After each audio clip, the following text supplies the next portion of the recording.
Hello friends, मैं आप सभी का स्वागत करता हूं आपके अपने हिंदी स्टेनो चैनल में। दोस्तों, अगर आपको मैटर की पीडीएफ चाहिए तो हमारा टेलीग्राम ग्रुप ज्वाइन कर सकते हैं, जिसका लिंक डिस्क्रिप्शन में दिया हुआ है। डिक्टेशन स्टार्ट होगी 5 सेकेंड बाद। स्टार्ट। सृजन और जीवन चक्र के बीच की धुरी है स्त्रियां। केवल संतति नहीं, एक सेहतमंद समाज की वाहक भी हैं वे। ऐसे में उनका खुद का बदहाल स्वास्थ्य हताशा और कुंठा पैदा करता है। इस आबादी को सबसे ज़्यादा स्वास्थ्य संबंधी देखभाल की ज़रूरत है। आश्चर्यजनक रूप से उन्हें स्वास्थ्य सुविधाओं से दूर रखा जा रहा है। सुदूर वन आच्छादित क्षेत्रों की स्त्रियां आज भी स्वास्थ्य संबंधी बुनियादी सुविधाओं से कोसों दूर हैं।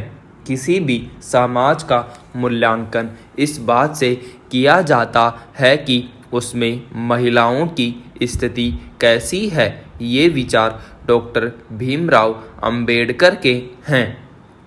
इसे दुनिया भर में सामाजिक विकास के एक पैमाने के तौर पर देखा जा सकता है। संविधान निर्माताओं के ने निश्चित ही आधी आबादी के स्वास्थ्य को विमर्श के केंद्र में रखा।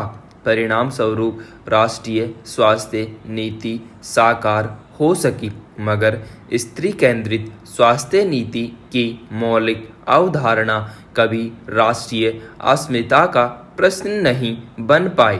जचगी के दौरान इन जनजातीय क्षेत्रों में होने वाली सबसे ज़्यादा मौतें इस बात की तस्दीक करती है कि चिकित्सा सेवा और जीवन प्रत्याशा के बीच का तालमेल टूटने को है।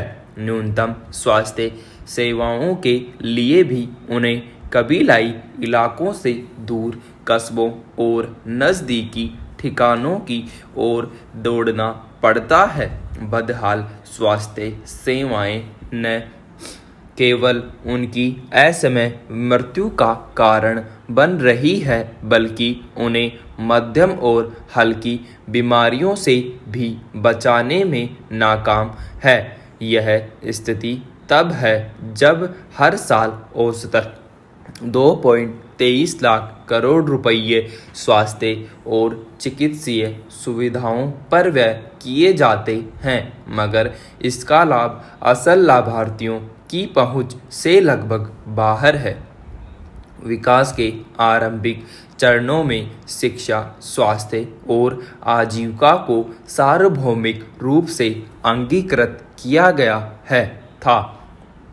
बदलते वक्त के साथ प्रगति के पैमाने में आर्थिक तरक्की तो फिट बैठ गई, पर सेहत का ढांचा भरा भरा कर गिर गया। इसे केंद्रित करते हुए राष्ट्रीय स्वास्थ्य नीति बनी, ताकि न सिर्फ शहरी बल्कि बिहड़ों में रहने वाली आदिम आबादी को भी सेहत की सौगात मयस्सर हो। विडंबना है कि सतत विकास प्रक्रिया के क्रमिक चरणों में आदिम स्वास्थ्य संबंधी मुद्दों की अनदेखी की गई। जनजातीय और कबीलाई स्त्रियों की स्वास्थ्य संबंधी समस्याएं आर्थिक और सामाजिक कठिनाइयों से कहीं ज़्यादा दुरूह है। एक रिपोर्ट के अनुसार जनजातीय इलाकों में महिलाओं को समान जीवन स्थितियां मुहैया कराने के मामले में तेजी से गिरावट आई है। पिछले एक साल में महामारी की वजह से उपजे हालात में आर्थिक मोर्चे पर उन्हें व्यापक क्षति हुई। नतीजन आदि आबादी को अपने जीवन स्तर से समझौता करना पड़ा है।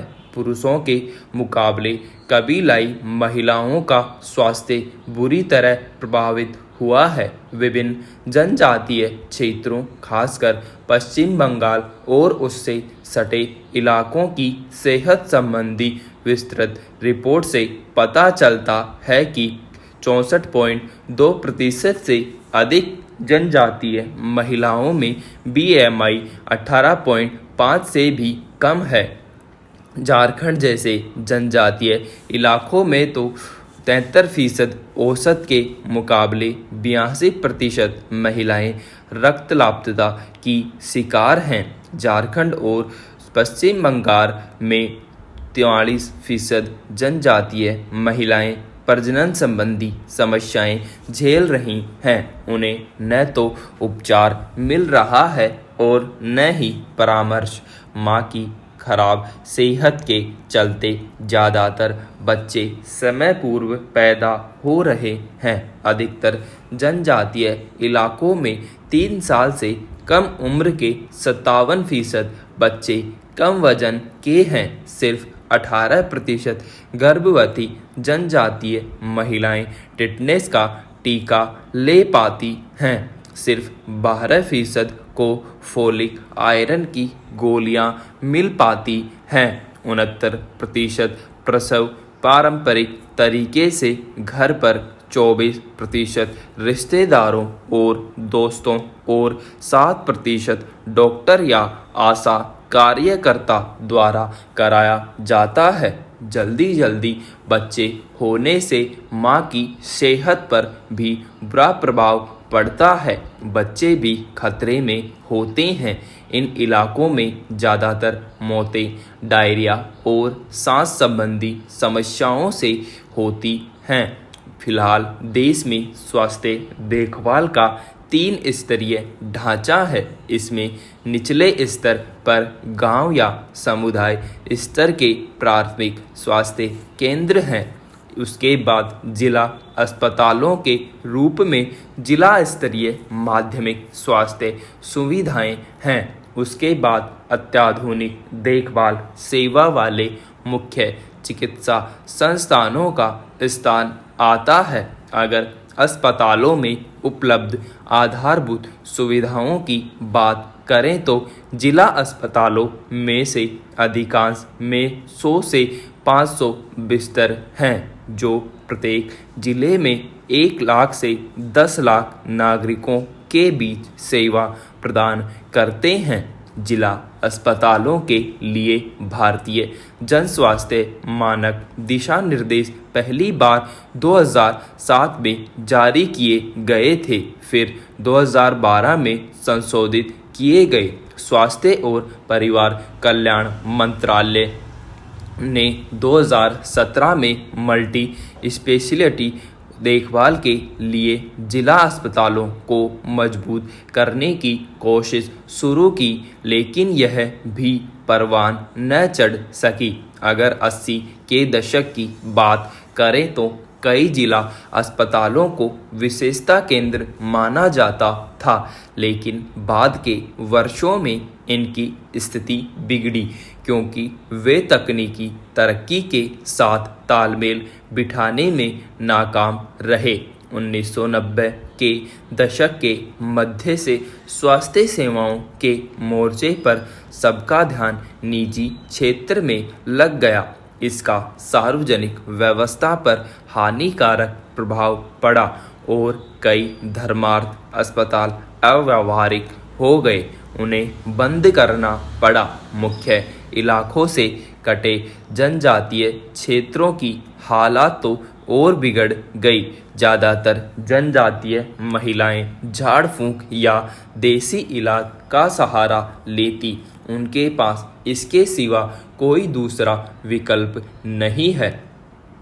राष्ट्रीय स्वास्थ्य नीति में साफ तौर पर जनजातीय समूह की महिलाओं की बुनियादी सेवा की अनिवार्यता की बात कही गई है। उसके बाद 12 राज्यों के सुदूर जनजातीय इलाकों की महिलाओं की सेहत को लेकर एक केंद्रीय योजना समिति गठित की गई, लेकिन नतीजा सिफर रहा। ज़्यादातर महिलाएं वनौषधियों पर निर्भर हैं। शिक्षा, स्वास्थ्य और रोजगार के क्षेत्र में इन महिलाओं का प्रदर्शन काफ़ी पीछे है। जाहिर है यहाँ चिकित्सा संसाधनों के विस्तार की आवश्यकता है।